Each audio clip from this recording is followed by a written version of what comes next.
हमहन के जे दबा के शूद्र बना के दलित बना के हमारे ऊपर राज करता, वही के पोल खोले जाते। आज से ना सदियों से हमारा आपका बाबू दादा, हमारा आपका पूर्वज, हमारे आपके मूल निवासी, जो यहाँ के मूल निवासी हैं, वही तो असली शूद्र हैं। भारत के धरती पे इतना बड़ा पाखंडवाद है। ऐ मेरे देवता तुल्य श्रोता भगवान, जरा सा गौर करिएगा। पाखंडवाद का एक पर्दाफाश करने जा रहा हूं इस बिरहा से। जैसा ध्यान देंगे बड़ा आनंद आएगा। भोर का टाइम हो जाता और जिए जिंदगी रही, फिर कभी क्षेत्र में आ जा, गुरु जी की कृपा हो जाई, फिर लुरकिया वाला बिरहा गा दे। तर्क ऊपर ई जो हो तो ब्राह्मण हो, पंडित जी ई भुजा छत्री हो, बीच वाला पेट का हिस्सा बैस हो, जहाँ बनला गैस देखाई तो बंदी नहीं, ये बैस। और कमर के नीचे शूद्र, शूद्र से पूरा संसार हो, लिखल है भैया, लिखल है। लेकिन आज हमारा आपका कोई कीमत नहीं है। ए हमारे देवता लोग, बिरहा सुनने वाले श्रोता भगवान, जरा सा गौर करिएगा। लुरकान वाला भैया एक चीज के सुन ले बात दिल दिमाग से तो ओकर याद भुला दिबा। छोटी सी गाथा, बड़ी ओरिजिनल गाथा और बड़ी खूबसूरत लाइन। हमारे यूट्यूबर साथी भी ध्यान देंगे। क्या बात है, धरो बेटा आओ।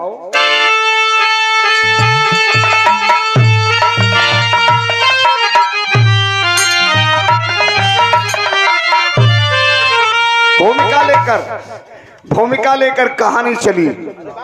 क्या कहना है?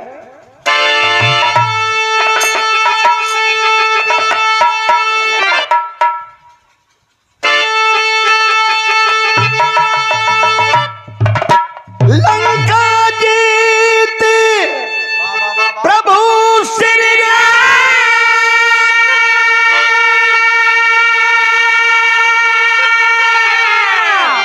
अरे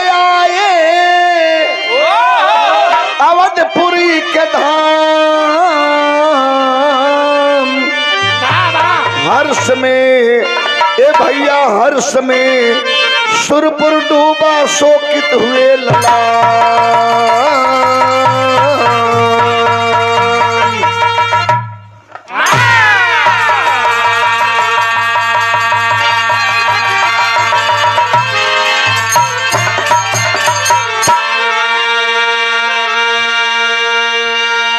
एक बात याद रखिएगा, हमारे बिंदास सुनने वाले श्रोता भगवान और हमारे यूट्यूबर साथी, अभी चुनाव बीता है लोकसभा का। पूरे दुनिया में डंका बज गया था, जो राम लला के लाए हम उनको लाएंगे। जो राम लला को लाए हैं हम उनको लाएंगे, और वही से हार गए। यही का पोल खोले जाते हैं। यह राजनीतिक मंच नहीं है, लेकिन जिन्हें बुरा लगे वो चले जाएंगे, कोई दिक्कत हमको नहीं है। अपने लोग सुनेंगे, वही राम जन्म के बिरहा की कदर होगी। लंका जीत प्रभु श्री राम आए अवधपुरी के धाम, हर्ष में सुरपुर डूबा शोकित हुई ललाम। 14 वर्ष के बाद अयोध्या में राम आए और आज से अयोध्या में राम राज कायम होगा। पूरे नगरी में ढिढोरा पिटवा देवलगल, पूरे अयोध्या में ढिढोरा पिटवा देवलगल कि आज से अयोध्या में राम राज कायम होगा। पूरे नगर का लोग शूद्र और ब्राह्मण वैश्य क्षत्रिय सब लोग खाना के साथे खात हो। पंडित जी लोगों का कतार अलगे लगल है, अलग व्यवस्था है, अलग व्यवस्था है।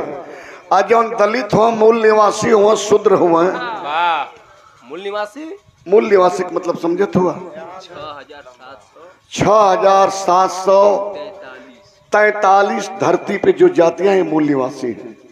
इमन, डोम, चमार, भौर, मलाह, बिंद, बियार, खट्टी, कुजड़ा, ओहिर, गणेरिया, धोबी चमार यह कुल बैठ के एक कतार में खात न, 4-5 जने अगवा बैठल न, कहला कि कुल राम राज होत ह, लेकिन बेकार ह।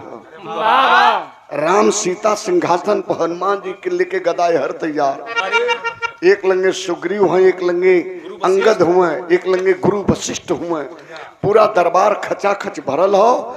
और वही में 5 जने अगवा बैठ के गरीब आदमी शूद्र कलन कुल राम राज होता लेकिन बेकार होता, कुल राम राज होता लेकिन बेकार होता। तब से ये आवाज वो गरीब आदमी का राम के कान तक गई। कलाए खड़े हो जाओ, खड़े हो जाओ, खड़े हो जाओ, क्या बोले हो, क्या बोले हो यार। अब हिले लगल गरीब आदमी, 5-7 मिला बतियाओ तो ना, बीड़ी घींचत है ना, अब तो हिले लगल कि वो सुन गई ना। एक मिला दबेरे था कली की मत बतियाओ, और दूसर का कथा कि बतियाई दिले तो का करे, कल खड़े हो जाइए। राम राज होता तो बेकार का होता। खड़ा तो हो गए बाबू, गरीब आदमी रहा, हाथ जो कलक कि राजा बाबू हुआ।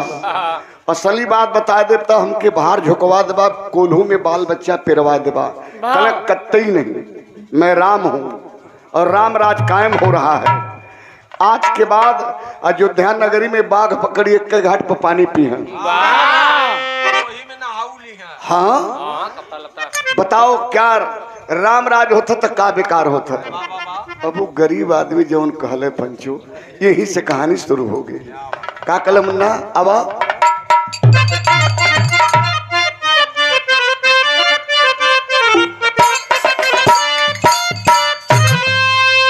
अरे अवध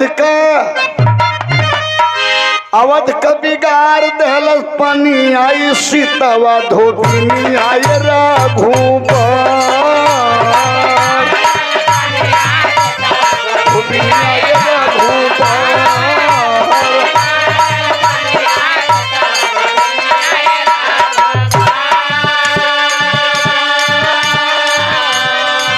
हनुमान जी कुर्सी छोड़ के खड़ा हो गया।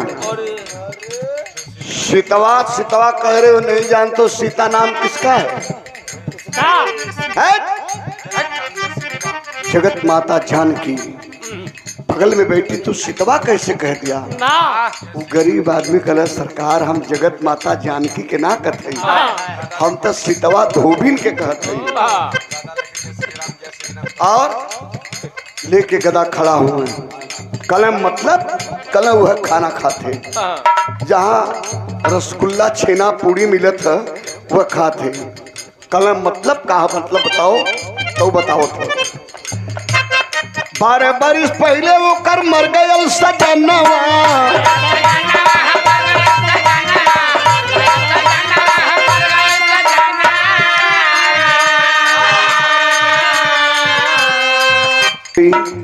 इस ग्राम सभा के तो बता रहा हूँ गरीब आदमी। 12 बरिस पहले वो कर मर गयल सजनवा, पाप का गर्भ ढोवा 7वां महीनवा,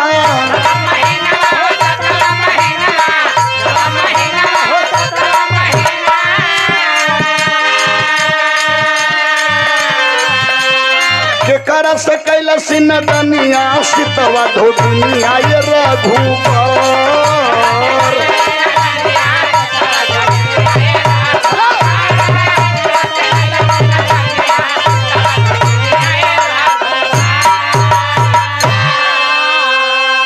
आप तो 14 बरिस के बाद नहीं लाहा, लेकिन आपके गईले आज कितना दिन हो गल? आपके गईले के 2 बरिस बाद दल्लू धोबी मर गए। दल्लू नाम का धोबी रहला मर गए, उन्हीं के दुल्हन का नाम सीतवा है, रहल विधवा।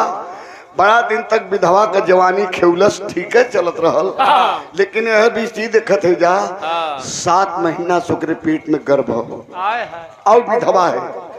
जौने नगरी में मेहरारू विधवा हो वो गर्भवती हो, एक विधवा गर्भवती हो, नगरी में रामराज कायम हुई।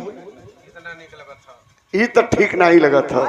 तबले हनुमान गदा 3 चक्कर, हनुमान जी गदा घुमाए कोई दरबार में 3 फेरा दौड़ना कहाँ है बता दो। एक गदा मारूंगा राम की मर्यादा को खत्म की है। धरती में धसा दूंगा। बोल कहाँ है? कल वह पूरी लेते, कचौड़ी लेते, कुल लेते, खाते। अगर बहुत ही हमके बताया मत कि वह बतौल सब नहीं, हमार मोछ दाढ़ी कुल कबार ले ही। बहुत हर्राफा है, गांव का सब लोग उससे डेराला। ऐसा काम के देखा हुआ आनंद लेते, पूरी काटे थे तोहरे दरबार में। अब हनुमान जी से का करके बर्दाश्त हो। हनुमान जी लेहले गदा, गुस्सा में लाल पहुंचल, पिछवे से पकड़ना, झोटा खींच देहलन, फेंकाए गई कचौड़ी पूरी वाली थाली उहर भाराय के गिर गई, घसीटत पटकत लिया कोई दरबार में सामने राम के सामने खड़ा की। यही है, यही है, यही है। तब तक हनुमान जी के बोलही के रहल। मर्यादा पुरुषोत्तम राम बोल दिए, कहां से तूने मुंह काला करवा करके 7 महीने का गर्भ लेकर के अपने पेट में घूम रही है?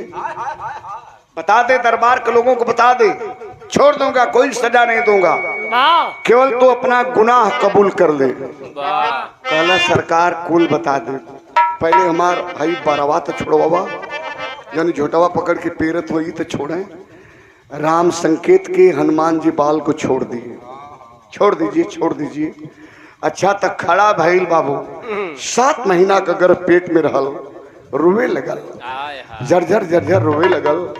आ कहलस कि हे राम, तुम्हारे सामने एक अबला, वो अबला गर्भवती हो, आकर पकड़ के छोटा पेरल जाए, मारल जाए, हम लाख बुरा हैं, लेकिन आप सामने हैं, राजा बन गए हैं, राम राज कायम कर रहे हैं, और तोहरे दरबार में हमके पीटल जाता है, ई सजा देवल जाते है कबला के। अभी आप देख रहे हैं, ठीक है, हम अपन कबूल कैले, बता देते, लेकिन एक सवाल हमारा, सवाल का किले बाबू धैले बेटा आओ।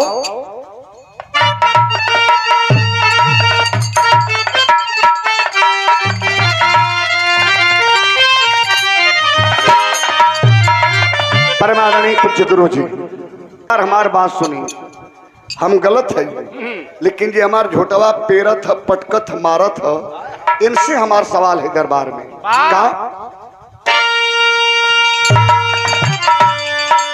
अरे जवानी का भार न सहाइल,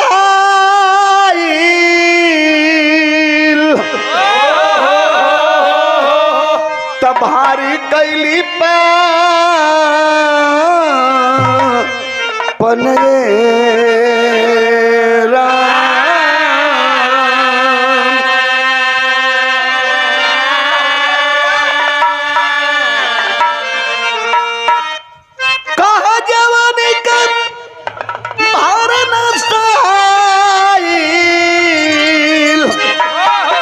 भारी कैली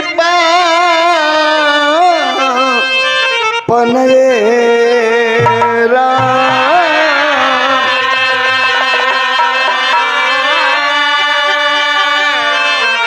अरे छटक लगा डाले के हाथ में, छटक लगा डाले के हाथ में, इन करके हवा पाप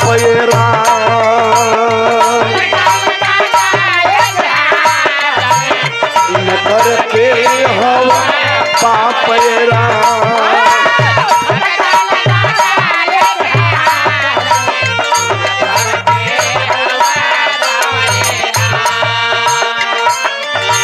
रहल कुंवर कर माई माई,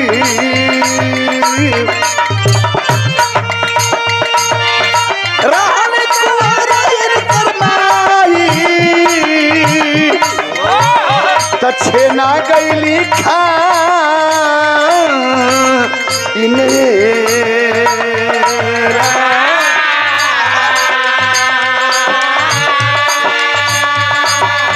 पैदा भई नहीं हो अपने यहाँ पर, पैदा भई नहीं हो अपने यहाँ पर, इन करके हवा पाप राम।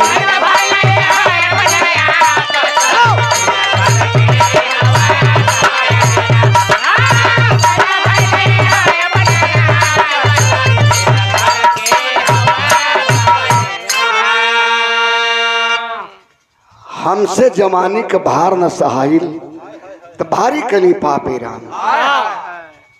जौन है हमार बरवा पकड़ के पेरत हो पटकत हो हनुमान जी कहा हूँ इनकर बाप के ही है बता दे।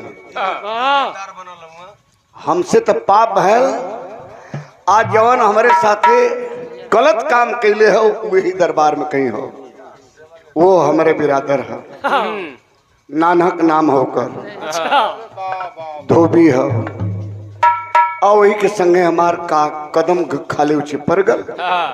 लेकिन हनुमान जी अपने बाबू का खाली नाम बता दे इनके माई के जानी ला इनकर माई अंजनी के बेटी रहली। हाँ गौतम ऋषि की बेटी रहली नाम अंजनी रहल।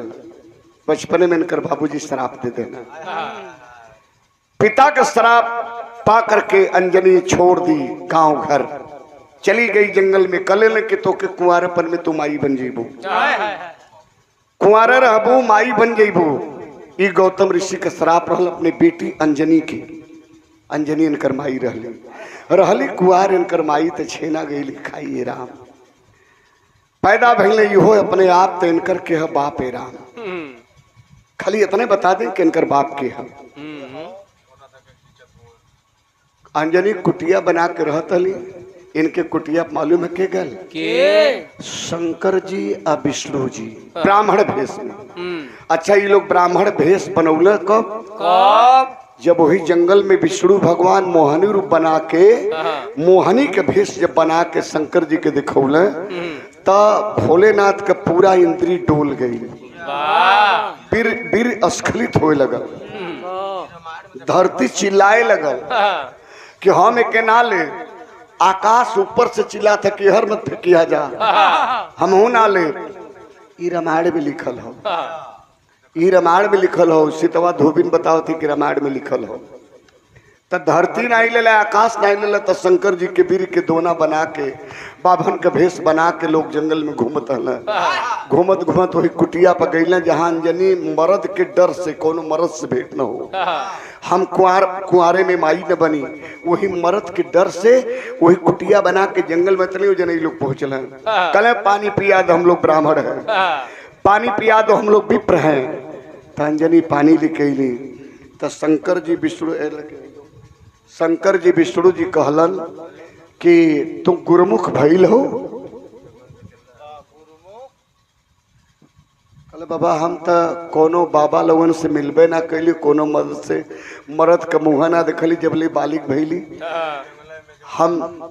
हम गुरुमुख ना भली बाबा ऐसा दूरी बनाइए सरवन जी हम गुरुमुख ना भले बस कल तब बहरवा निकला पानी धैदा पहले तो के गुरुमुख कल जा तो कल ठीक बा तब बाहर अंजनी निकली आ कान ऐसे करा पहले तुहार कान फूकल जाई तो कान जब फूकल जाई तो तू शुद्ध होबू गुरुमुख होबू तो तुहार जब देह शुद्ध हो जाई तो तुम्हारे हाथ का जल ग्रहण करल जाई। तो ये भगवान राम अंजनी ऐसे कान कह के जब बैठली बहरे तो जहाँ बैठली वो जने एगो पेड़ हल कुटियावा के समनवा आ पेड़वा पे एगो जीव रहल वो जीवा ताकत रहल वो जीवा जब ताकत रहल तो वो जीव का मुंह का परछाई वही बीर में आ गई। आज जब बीर में जो ही परछाई आई तब तक के लोग मालूम है का कैले वही कनवा में एक जने डालें और दूसर के जने फूकें मतलब जल्दी से वीर अंदर चल जाए तो जल्दी से वीर अंदर चल गल। शंकर जी के वीर जब वीर अंदर चल गल तो ओ दोना के वीर में परछाई के करल हल जौन जीव पेड़वा पर बैठल हल ओकर नाम रहल केसरी बानर केसरी बंदर वही पेड़ पर बैठल हल। आई लोग जाए के बाभन के भेष में जब काने में लगल डाले तो कोई के वही पर से ताके लगल ऐसे केसरी ताके लगला तो केसरी के मुंह के परछाई वही दोना के बीर में आ गई। तो हनुमान चालीसा में का लिखल है शंकर सुमन केसरी नंदन तेज प्रताप महाजग एक एकर बेटा हुआ पवन का बेटा हुआ कि शंकर का बेटा हुआ कि केसरी बंदर का बेटा हुआ, हनुमान जी केकर बेटा हुआ, इतने बता दे हम तो वो नानक धोबी के बताई दे। वही था, वही दरबार में खातों के बुला ली बेजने। हनुमान जी सिकुड़े लगल, गदा नीचे गिर गल। कल हम घमलौर में ही कहा हमार कई ठे बाऊ हुआ कहा, एक मतलब हमार कई ठे बाऊ हुआ शंकर हुआ, शंकर के सुमन केसरी के नंदन तेज प्रताप महाजग आय हाय हाय। जब इतना सुन ले तो हनुमान जी सिकुड़ के बैठल तो मालूम है कि खड़ा भल अंगद। वही दरबार में अंगद कुर्सी छोड़कर खड़े हो गए, लगल तमतमावे। अंगद का जवानी रहल प्रमोद लाल नियर।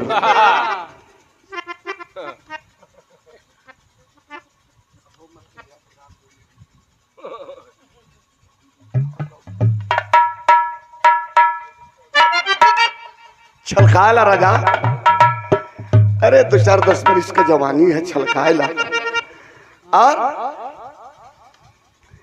एक पद्धति गुरुजी, एक पद्धति वो प्यार का पद्धति, एक पद्धति है ओके बताई। बहुत मिजाज में तोहार बिरहा, जब जब तो से बिरहा होला सुनीला।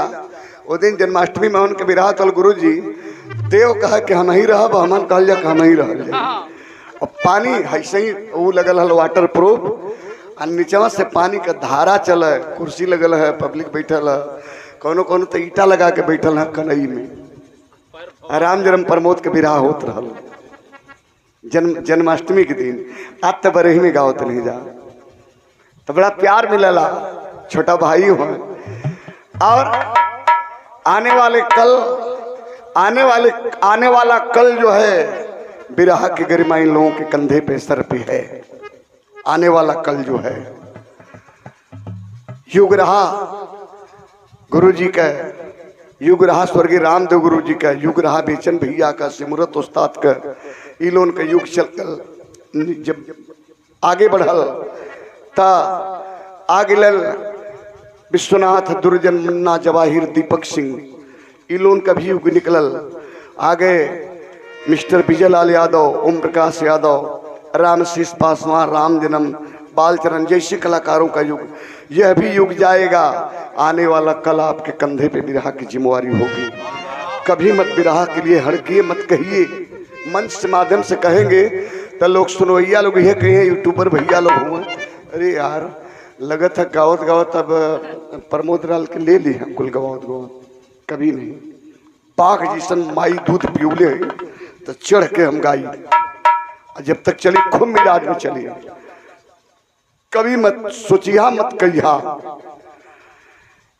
तब तक अंगद खड़ा बेगलन, लगले जमा थथावे धरती। हमरे भाई बिरादर के नीचा दिखा रही है। हनुमान जी हमारे आदर्श हैं और उनको तो नीचा दिखा दी। तबा दूंगा, एक बार पैर जमाया था लंका के धरती पर, रावण के बड़े बड़े वीर हिल गए, लेकिन मेरा पैर नहीं हिला। और यह राम का दरबार है, दबा दूंगा पैर से पाताल में चली जाएगी।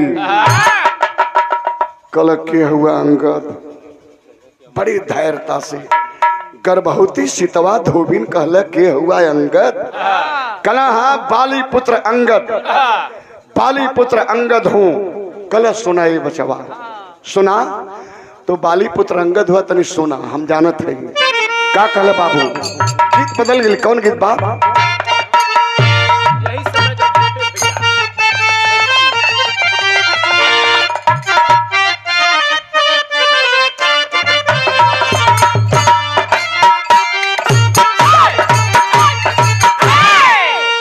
यही बेला का गीत हो, बहुत का है, महीनी के कलाकार लोग आओला। कैसे?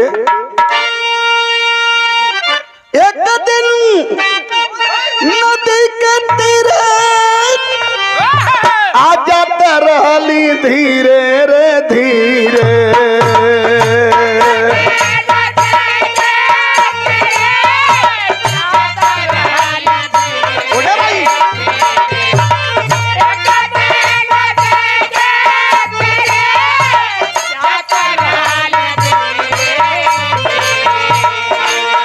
अपने आँखी देखली अपने आँखी देखली सुघर सूरतिया यदिया में जारल हो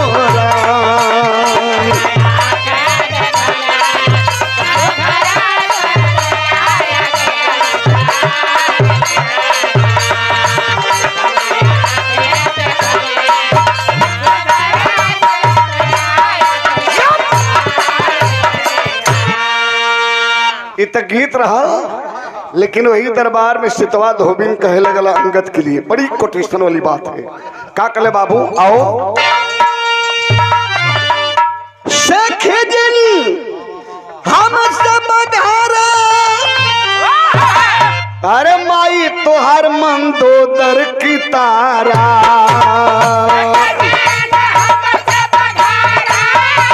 माई तोहर मंदोदर की तारा,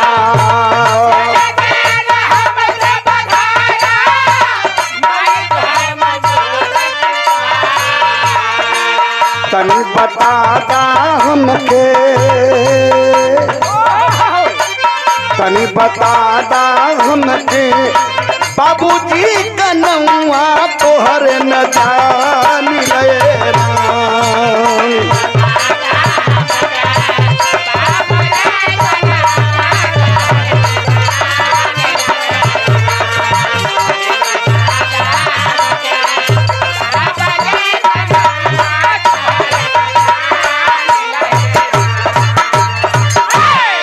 के तोहर बाबू हो, तोहरे माई के जानीला। तोहर माई दो गो रहली, एक मंदोदरी एक तारा। तोहर बाबू के हो ये तो के पता ना हो, झूठे बाप बुलाओ तो कि बाली के बेटा, बाली का बेटा है, बाली के कहाँ बाली के बेटा हुआ, बाली के बेटा ना हुआ। अब गर्भवती रहल कलश के सुना तोहर माई में झुकी रहली अंगद में झुकी है कुल जौन छटकली में झुकी। सप्तऋषियन के कुटिया पर जूठा सप्तऋषियन का दाना खा खा के जूठा खा खा के जीवन बीतत रहो। कुंवारे में श्रापित हो गई, कुंवारे में श्राप मिल गल, कौन ऋषि श्राप दे दिले में झुकी हो गई रहली कुंवार कन्या। आ में झुकी बन गई तो सप्तऋषियन के कुटिया पर जूठा खा के जियत रहली।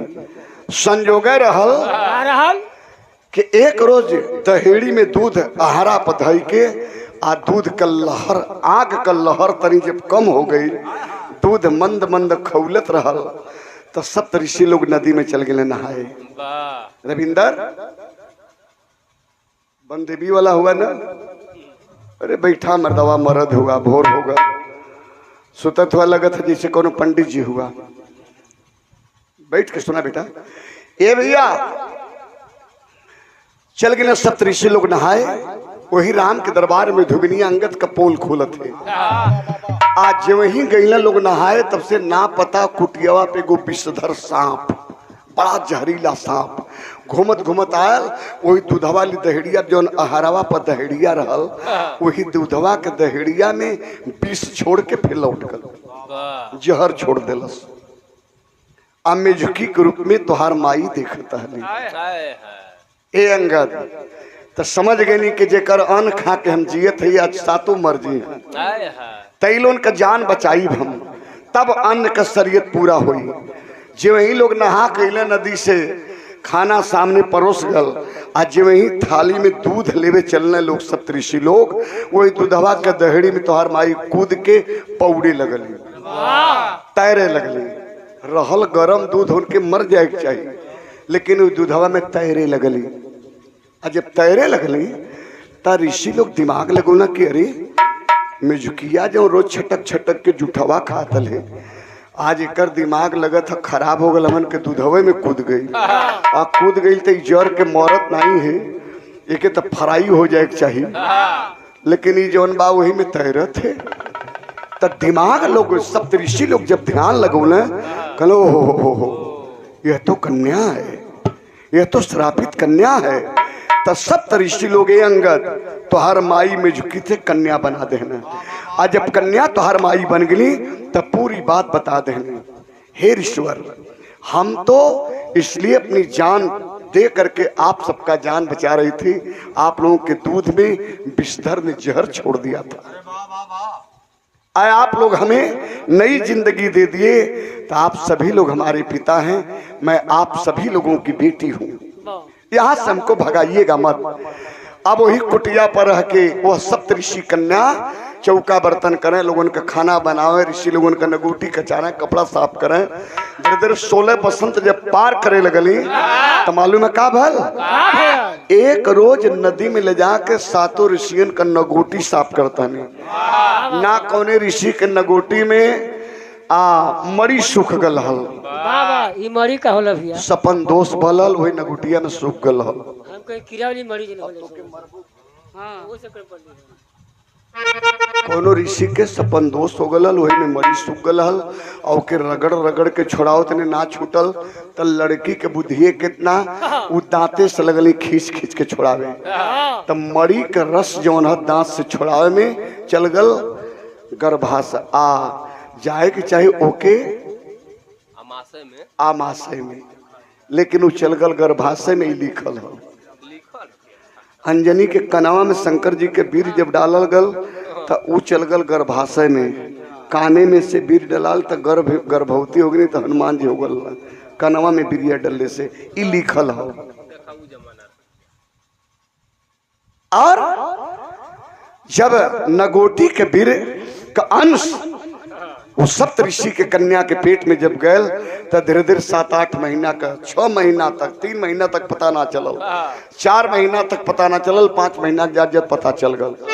आज जब 5 महीना का पता चलल तक कुर ऋषि अपने में लड़े लगना सातों, इसके साथ कौन गलत किया है, ये बेटी है, कौन गलत किया, हम ही 7 लोग हैं, इसमें गलत कौन किया, तूने किया, तूने किया, इसने किया, उसने किया, इसने किया, ये दाढ़ी वाला बाबा ने किया, यही है यही। बाबा लोगन का बड़ी दुर्दशा है, इनके बाबा मत कहा, नहीं पकड़ के मारे लगे सो 10-20 जूता मार दे सो, बाबा लोगन की बहुत दुर्दशा है।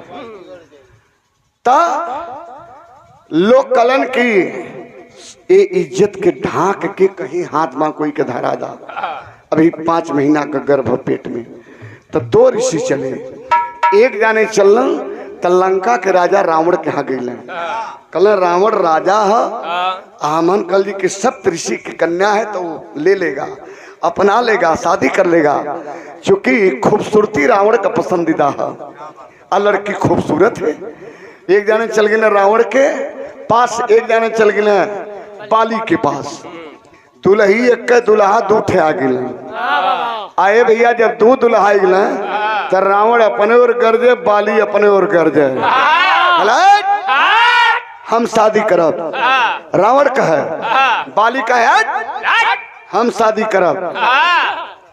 बाली गुस्सा में आल तो कले रावण वो है ना, हम बाली है कि एक बार जब चपले ली काखी में तो 6 महीना के बाद छोड़ ली, यदि पारी शापब ना तो 9 महीना बाद अस्थिर कर देव, मतलब 3 महीना वो क्रोध में बढ़ा दहलस, अच्छा गुस्सा में हो गल पूरा बार कभी बार, क्या बात है ये भैया, कहला कि तब ठीक है, तो ही कहला, लेकिन जे वीर पड़ी जे बरियार हुई वह करी, तो कल अजमाइश हो जाए, कल हो जाए। अच्छा दोनों मुसर चंडवा लगल अजमाइश करे के तरीका जानते का कहने सुन, एक हाथ हो लड़की के बाली पकड़ और एक हाथ रावण पकड़लस, दोनों मिला लगल खींचे, इतना जोर लगा के खींचल कि 5 महीना का सप्तऋषि की गर्भवती कन्या रही, 5 महीने का गर्भ रहा बाबू, इतना जोर लगा के खींचल कि बीचों बीच से वह सप्तऋषि कन्या फाट गई। आज फाटल तो लद से 5 महीना का गर्भ गिरल, 5-7 महीना का गर्भ जो रहल तो उन धरती पे गिर गल, और वह जीव पड़ गया था उसमें, वह जीव पड़ गया था बाबूजी, कोनो 7 लड़का हो जाला ये बाबू, लद से गिरल। लेकिन जब रावण आधा पौलस तो तुरंत पुष्पक विमान पर लेके बैठोला लेके उड़ गल, अब बालियों खींच के लेके जाए लगल, तो जौन आधा रहल बाली के हिस्सा वाली वो रोए लगल। कला जो कुछ हो हमारे गर्भवा मन फलत रहा तेहू के ले लाई तोहरे बेटुआ बोली ले चला नहू के लेला पाल पोस देबा तो तुहारे के नाम हो जाई। ता गौ गुहार बालक गुहार त्रिया गुहार वह बालक है ले लीजिए। तो ए अंगद तोहरे माई के कहले पर बाली उठा के ले दिलन। अब पाल पोस के जब बड़ा कैला तो वह तू अंगद भैला। तो इतना बता दा कि तुहार बाऊ के हा बाली। अंगद से पूछ ले तो बाली के वीर से पैदा हुआ कि सप्तऋषियन के नगूटी के वीर से? किकरे वीर से? कौन है आपके पिता? अंगद सिकुड़ गिने कला हमहू लगा था घमलौरे में है। अंगद जब ही सिकुड़ने तबले दरबार में एक आदमी से बर्दाश्त ना भल। मालूम है कैसे? जगत माता जानकी सीता जी तमतमा के खड़ी हो गई। बगल में राम बैठे हैं। राम खामोश हैं और गुरु वशिष्ठ खामोश हैं। पूरा दरबार खामोश होकर के अयोध्या का सुन रहा है। और सीता जी से तमतमा के रह नागल टाट के सीता जी आवाज देते हैं 2 कौड़ी की धोबन हलक से जुबान खिंचवा लूंगी। एक शब्द अगर आगे बोलने की कोशिश की तो कल के है वो जगत माता जानकी सीता जी। अरे हनुमान नहीं होते। सुन नीच की औरत बहुत नीचा दिखा दी। नीच हो ना, नीच बुद्धि है ना, बहुत नीचा दिखा दी। कहला सीतवा धोबिन के हम नीचा नहीं दिखावत। ई जवन लिखल है रामायणवा में वह बतावत है। हम का करे नीचा दिखाई? हम काहे नीचा दिखाई? रह गई बात। कल सुन ये हनुमान नहीं होते, अंगद नहीं होते, सुग्रीव नहीं होते, जामवंत नहीं होते, तब मैं आज अयोध्या की महारानी सीता नहीं होती। रावण जब चोरा ले गया था तो ही हनुमान जी मदद करके हमको पता लगाए, हमारा पता लगा करके मर्यादा पुरुषोत्तम को तक खबर दी। यही हनुमान है। इनको नीचा दिखा रही है। रोवे लगल कल तो हूँ अबला हूँ, हम हूँ अबला है। लेकिन एक अबला की दर्द एक अबला नहीं जान रही है। हमार झोटा पिरात ला पटकात लिए तो उसमें तू कुछ ना बोलू हो। अब हम सबकर बात बताओ थी तो हमके नीच बनाओ थो। तो सुना ये सीता का कहे मास्टर, यहाँ गीत बदल गया। अब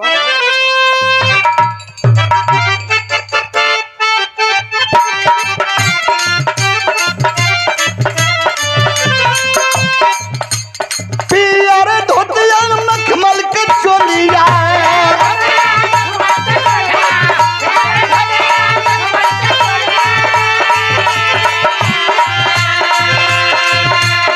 पियर धोतिया मखमल के चोलिया मुँह में मगहिया पानी। आई हो दादा, आई हो दादा, गोरख की सवर की मरलस जान। आई हो दादा,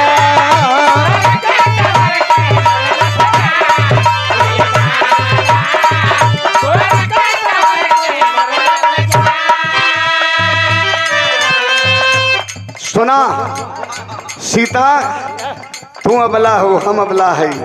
एक अबला का दर्द न जाने, अपमान करे तो ये धरती का भला हुई। का रामराज कायम हुई हो सीता? का रामराज कायम हुई?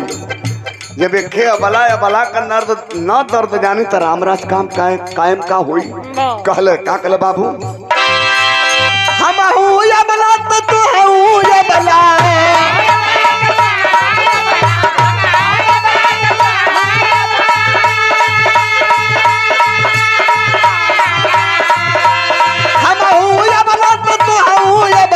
ऐसे दिन बोला बात हमारी रानी, हमारी रानी, पता नहीं है कौन जात हमारी रानी।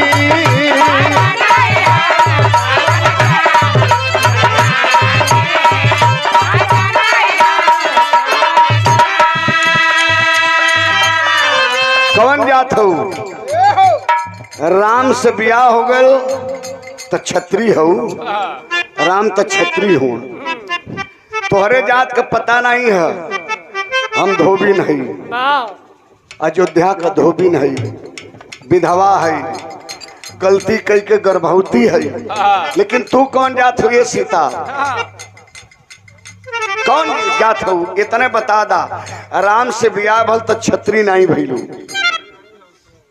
तू जनक का बेटी नहीं हो न जनक के वीर से हो, रानी सुनैना के गर्भ से तुहार जन्म नहीं भल हो।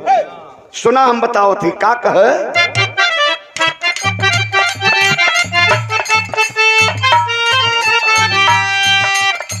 तोहरी कहानी जानत बाटे घर घर हो,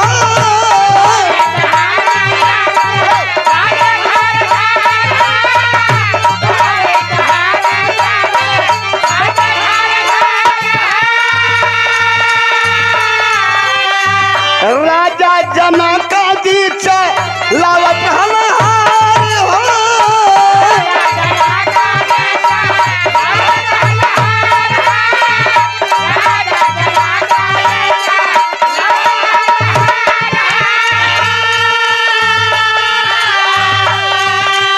चौके में हरवा एलू बहरवा,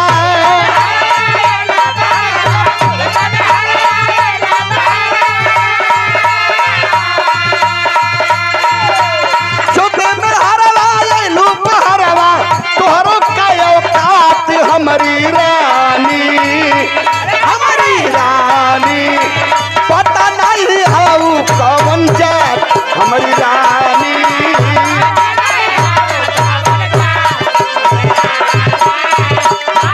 बहुत अच्छे, इतना लिखल है सीता।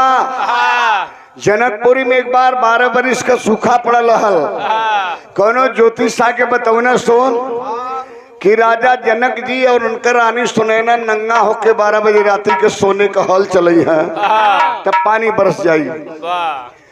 तोहार माई सुनैना, तोहार बाबू जनक जी जेके माई बाबू कहे लो, वो लोग नंगा होके सोने का हल चलावत है ना, और इस सोने के हॉल के टूण में एगो सोने के घड़ा फंस गल। आज जब फसल तो घड़ा के कबरवा के ले गल महल में ले गिलन। अब महल में जब ले गिलन तो वो घड़ा का मुंह जब खोलल गए तो मालूम है के निकलल, वही घड़वा में से बिचकी भर कर निकल लो तुम ए सीता।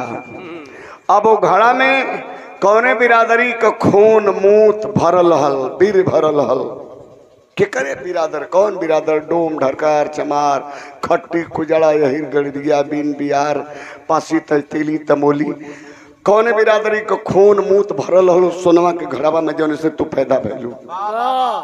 राम से बियाह हो गल तो छत्री हो गई। टाइट बतियाओ थो कि नीच है, नीच बुद्धि हमारे पास तो ही ऊँचू तो बता दा कि वो घड़ा में सोने वाले घड़ा में कौने बिरादरी का वीर या खून मूत भरल हल, तू कौन बिरादर हो। सीता जी राम की ओर देखा, राम जी सीता की ओर देखा, कल यो गम लौरे हैं का, हम तो सोची जनक नंदनी है, सुनैना के गर्भ से हैं, लेकिन यो देखते न का कहानी अवैध चलत है। सीता जी सिकुड़ के बैठली तब से त लगल के अयोध्या के दरबार में जितना लोग रहना सबके बड़का सांप डसले हलस। हालात क्या उस दरबार के बेटा, आओ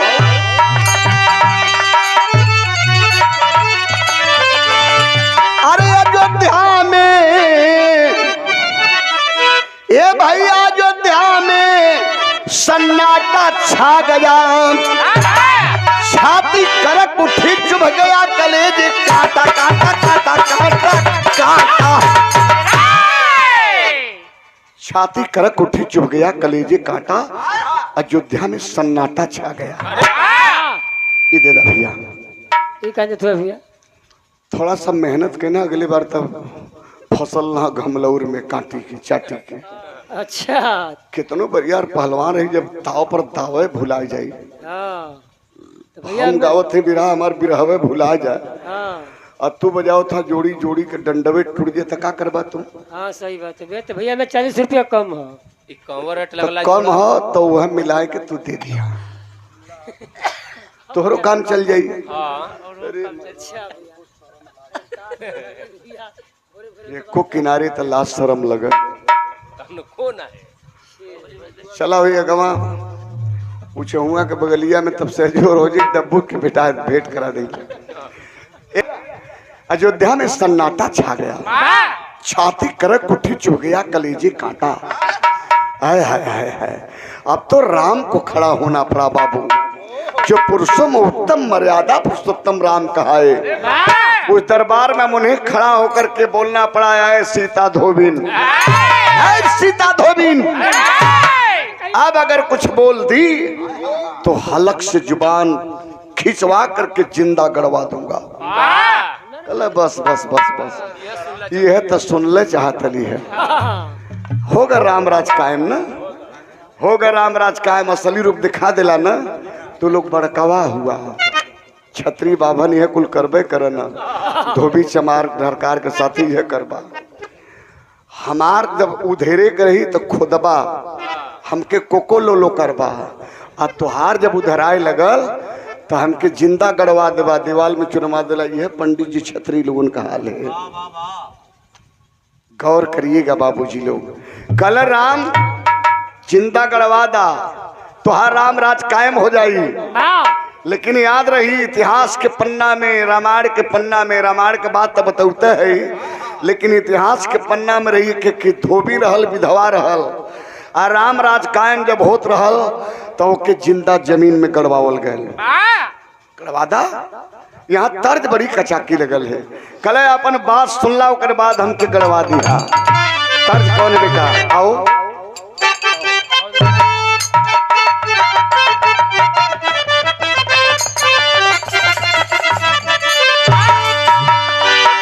रहल त भोजपुरी, रहल त गीत भोजपुरी, लेकिन एक फिल्म वाला चोरी कही। लेकिन अब पुजारी जी, ये भैया पुजारी जी बेटा आओ।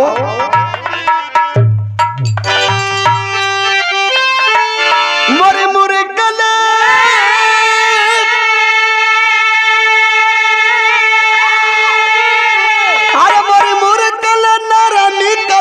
हो ननद जी का भैया छोड़ना।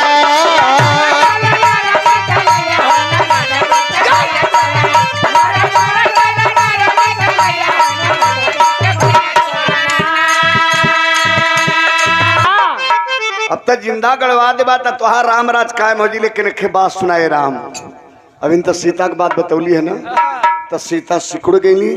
तनी तू सुना, जिंदा मत गाड़ा। का कल मास्टर काहे हमारे से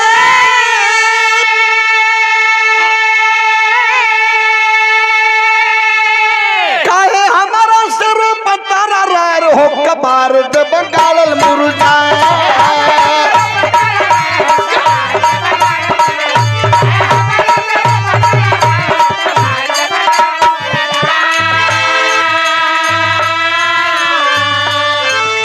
कैसे पैदा भइले तोहर बाबू दा बताई, तोहरा के कैसे पैदा कैली तोहर माई।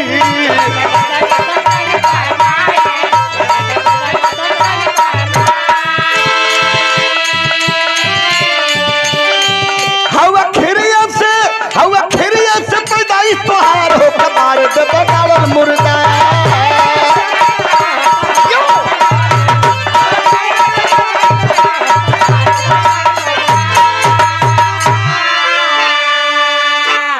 तोहार बाबू के हम जानी ला, तोहरे बाबू के बाबू बाबू के बाबू बाबू के बाबू कई पीढ़ी जानी ला। कहा तो बताई। तोहरे दादा का नाम रहल अज निपुत्री रहल, एको वंश बरखा नहीं रहल। उनके यह गुरु वशिष्ठ बतौना जन दाढ़ी हिलावत हूँ, बतावत हो दरबार में गुरु वशिष्ठ बैठल हूँ। कहलक तोहरे दादा आज की है गुरु वशिष्ठ बतौले कि तोहार वंश चल जाई, लेकिन धरती खनोईबा तब, धरती खनोईबा तब मालूम है का भल? धरती लगल खनाए त 9 हाथ धरती खनाइल त 9 रथ निकलल। 9 हाथ धरती खनाइल त 9 रथ निकलल। आगे काम रहला जारी ऐसी विधना की बलिहारी, प्रगटे दशरथ 10वीं बारी बलकारी लल्ला। 10 हाथ धरती खनाइल त तोहार बाबू राजा दशरथ प्रगट भइल वही रथ पर 10 हाथ धरती के नीचे। वही जमीनिया में सब भैया कैसे सांस लेते रहना यह नहीं पता रहा। देखा कितना चूतिया बनावल गल है। वो धरतिया में दशरथ जब 10 हाथ नीचे निकलना तो उमन कोनो ऑक्सीजन लगल रहल कि कैसे वहाँ जियत है ना। 10 हाथ नीचे से निकलना तब दशरथ 10 हाथ नीचे से निकलना तब दशरथ कहले ब्याह शादी बहल रानी कौशल्या एको बाल बच्चा ना भी ना। आज जब एको बाल बच्चा ना भी तो कई अली, एको बाल बच्चा ना भी तो सुमित्रा अली, एको बाल बच्चा ना भी ऐसे ही खड़ी रह गई। तो श्रृंगी मलाह रहला श्रृंगबेरपुर का, वही प्रयागराज के आगे श्रृंगबेरपुर हो, वो जना के श्रृंगी ऋषि रहना जात का मलाह दशरथ का बहनोई लगत है। अच्छा बाबू लोग जानत हुई रामायण में लिखल है। श्रृंगी ऋषि दशरथ जी का बहनोई लगत है ना मलाह रहना जात का। उनके यहाँ खबर गई कल कि भाई पुत्र रत्न का प्राप्ति हो चाहिए। कल अपने तीनों रानियन के 41 रात हमारे यहाँ भेजा, हव्य यज्ञ कराई हम। हाँ ता श्रृंगी ऋषि के कुटिया में तीनों रानी कौशल्या कैकेयी सुमित्रा बितौली। आ ओकरे बाद यज्ञ होए लगल। आज जब यज्ञ होए लगल तो ही यज्ञ में से हब निकलल। तो हब निकलल तो श्रृंगी ऋषि बतौलन के ही हब में खिचड़ी बनावा के खियादा, कोई बतावला खीर खियादा। तो वही हब में से तीनों रानी जब खीर खैली तो वही में से राम भैला, भरत भैला, शत्रुघ्न भैला, लक्ष्मण भैला। तब तू लोग का पैदाइश भइल।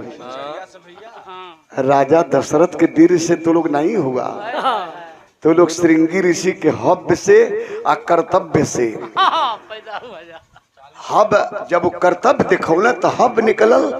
तब वही जौन बा आप लोगन का पैदाइश है राम काहे गाड़ल मुर्दा कबरवावत हुआ।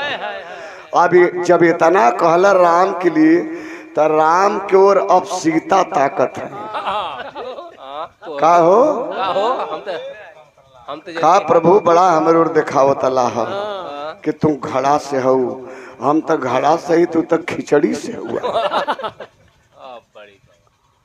हम तो घड़े से रही है लेकिन आपके तो खिचड़ी से आई, खीर से हो। आप जैसे वैसे हम तो घमलौरा हुआ, हम घमलौरे है। चला ठीक है। इतना सुनत एक आदमी से नहीं बर्दाश्त भल। गुरु वशिष्ठ से लेके हाथ में कमंडल लगना, दाढ़ी हिलावे भीष्म पितामह नियर लगना, दाढ़ी हिलावे कला के कमंडल के जल उठा कर मारूंगा, भस्म कर दूंगा। जात की धोबिन हनुमान को कही, अंगद को कही, सीता को कही, मैं बर्दाश्त कर लिया, लेकिन पुरुषोत्तम मर्यादा पुरुषोत्तम को कहती, जिसके नाम से राम राज कायम होने जा रहा है, उन्हें नीचा दिखाने का काम की है। कमंडल का जल उठा कर मारूंगा, भस्म कर दूंगा। अभी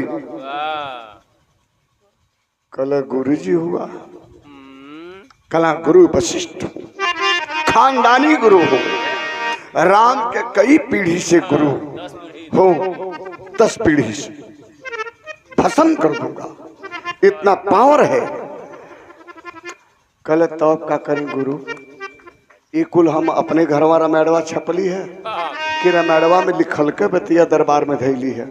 हमार तो इतना गलती रहे गुरु कि जवानी का भार न सहाइल त भारी कली पापी राम। उचे खाली गोड़ पर गल जवानी रहल तो हम तो स्वीकार करते कि ननका यही में हो वह खात हो। अब बुलाई कि ही दरबार में पकड़ के ली आई, जवन सजाए ओके देखो, जवन हमके देखो आप लोग दे लिया। तब से गुरु वशिष्ठ के बात बोली तो गई ने पंचो। देखा बोल के अपने फसत हुआ का कहना कर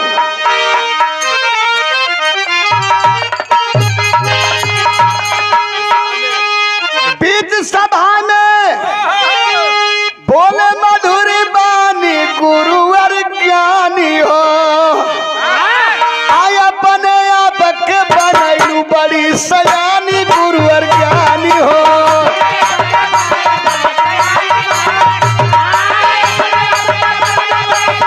बहुत अच्छे।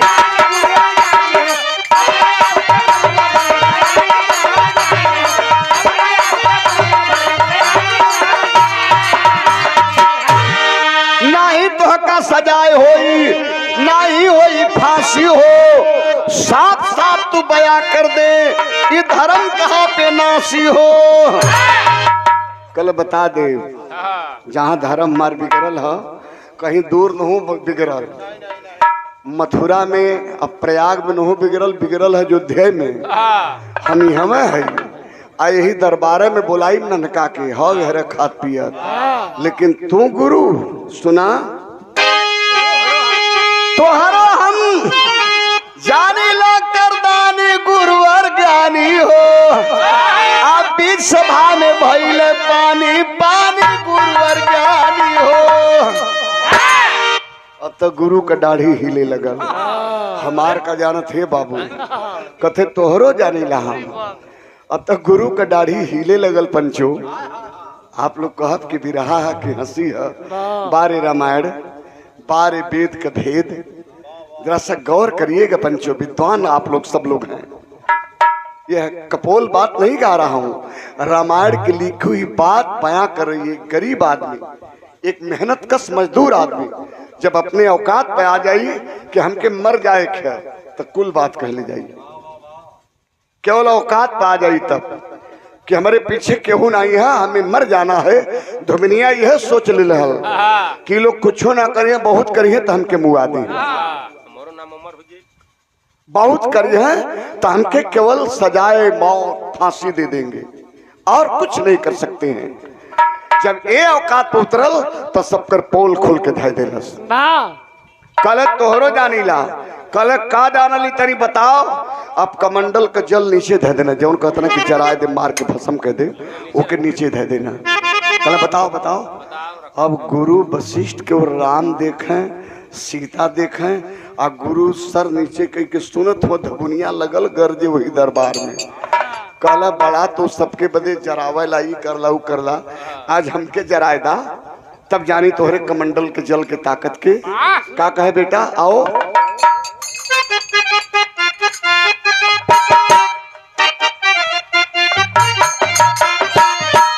अरे जैसे हम आकाशवा में अगर जले बिजूरिया भैया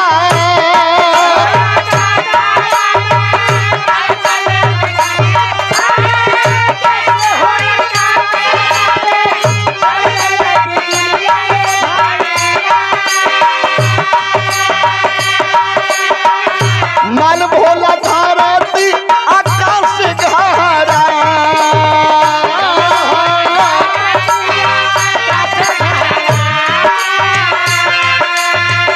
वैसे सभा में तड़पे अवध का धोबिलिया भैया।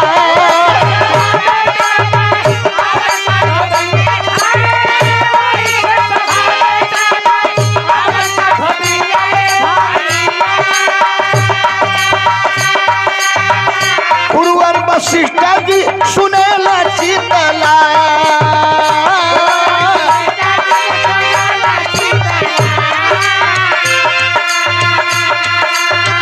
माई तोहार गुरु रहली का सबिनिया सुनिला।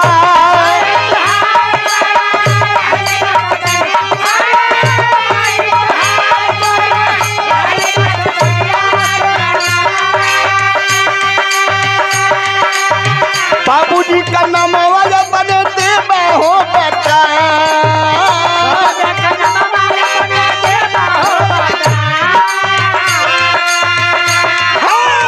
बेशक करा भावा से तोहारो जन्मवा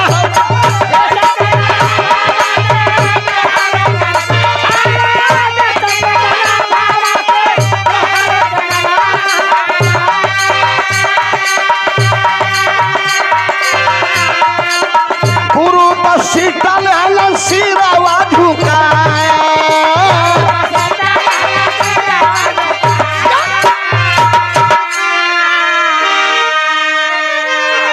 कले गुरु हे तोरे माता जी के जानीला हाँ, इंद्र के दरबार का नर्तकी रहली वाह वाह वाह मुजरा करें इंद्र के दरबार में मुजरा करें तो जौन मुजरा करेली नर्तकी होली उनके कोठा पर कुल जात के लोग जाला जेकरे पास माल पानी रहेला वो जाला फेंकेला चाहे वो डोम हो चाहे ढरकार हो वाह चाहे चमार हो चाहे बिंद हो मलाह हो खट्टी कुजड़ा तिली तमोली कोनो जात का हो हाय उजाई माल पानी दे ही मुजरा कर देखी थोड़ा सेवा पानी ले ही चली आई तो हर माई नर्तकी रहली इंद्र के दरबार में मुजरा करें आ वह मुजरा करे में गर्भ रह गल आ वही गर्भ से तो पैदा हो गिला इतने बता दा कि तोहर बाऊ के नाव का रहो बस ये हम जानल चाहते हम इतना जानल चाहते तब तोहके जानब तब तोहरे जल से हम जर जा तोहरे कमंडलवा के जलवा से हमके मार के भस्म कदा लेकिन इतने बता दा गुरु वशिष्ठ जी कि तोहार बाबू का नाम का रहा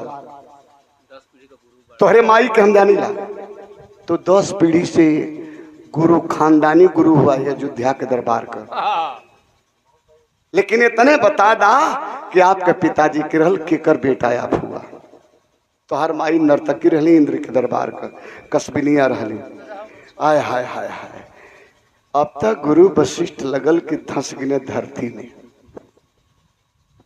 कुल दाढ़ी जो हिलत रहल सरसर सरसर हिलत बंद हो गई लगल कि गुरु धंस गिने वाह राम कल का गुरु जी राम मर्यादा पुरुषोत्तम कल का गुरु जी कैसे राम राज कायम हुई जब पूरा नगरिये भ्रष्ट बा हम तो सोचिए हम हने कह रहा हनुमान जी कर रहा सीता कर रहा लेकिन 10 पीढ़ी से एक खानदान का तो पूज्य गुरु हुआ तो हूँ घमलौरे में बोला तो कैसे रामराज कायम हुई जब तो हूँ अंधकारे में हुआ जब तोहरो कोनो गणना नहीं है गुरु तो आप बतावा कैसे रामराज कायम हुई आय हाय हाय तो गुरु जी कल वो ही से कहा ऊपर बा अब ओकर ऊपर बा सबकर तो पोलवे खोल देलस तो अब वह जवन कहो तौन होए रोए लगा सीतवा धोबी रोए लगा तब से नानक के भी एक जाने पकड़ के लिए ना यही है यही है नानक खाए के काली जी के मंदिर पहुंच जाए के हवा लेते ना बाहर पकड़ना पुल तो खड़ा का बात है पकड़ के जब लोग लीले तो आए के हर दरबार में कथो का बात है भैया काहे काहे पकड़त हुआ जा हम हवा लेते लिए पोखरा पढ़ा ले बेटा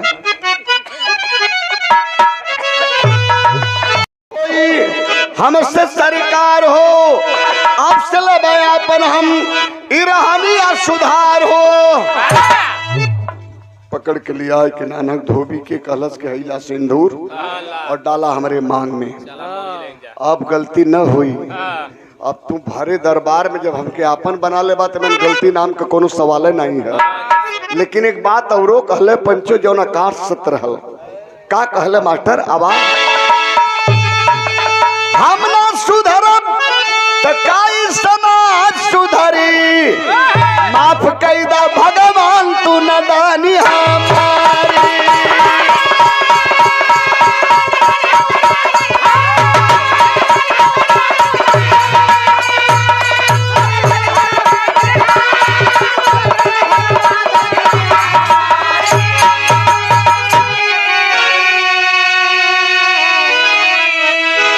बड़ी ताकत है आपके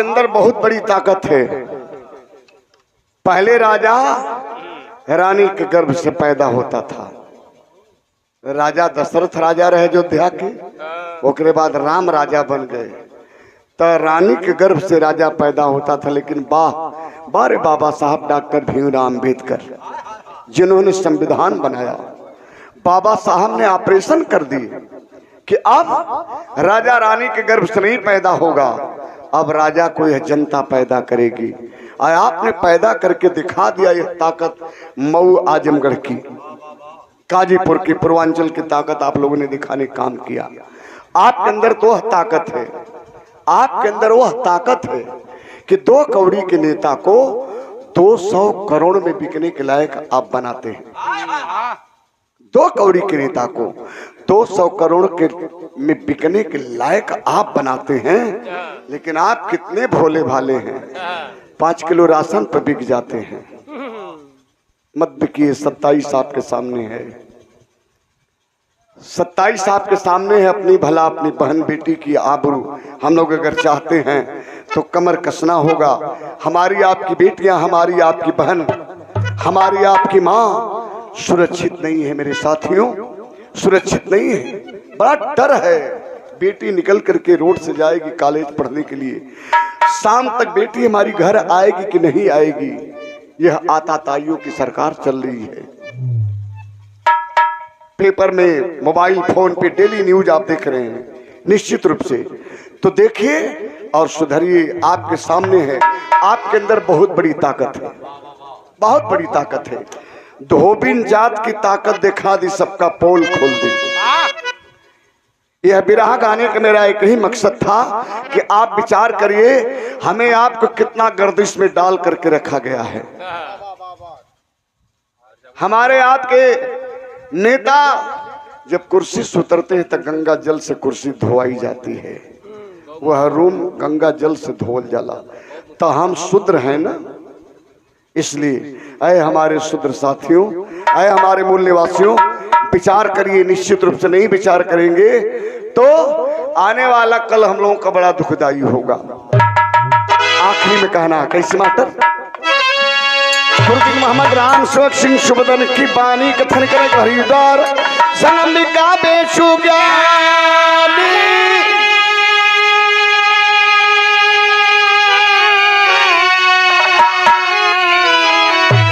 अरे अयोध्या में सन्नाटा छा गया, बेचू राम जन्म से प्रेम का पाहुर बाटा, अयोध्या में सन्नाटा छा गया।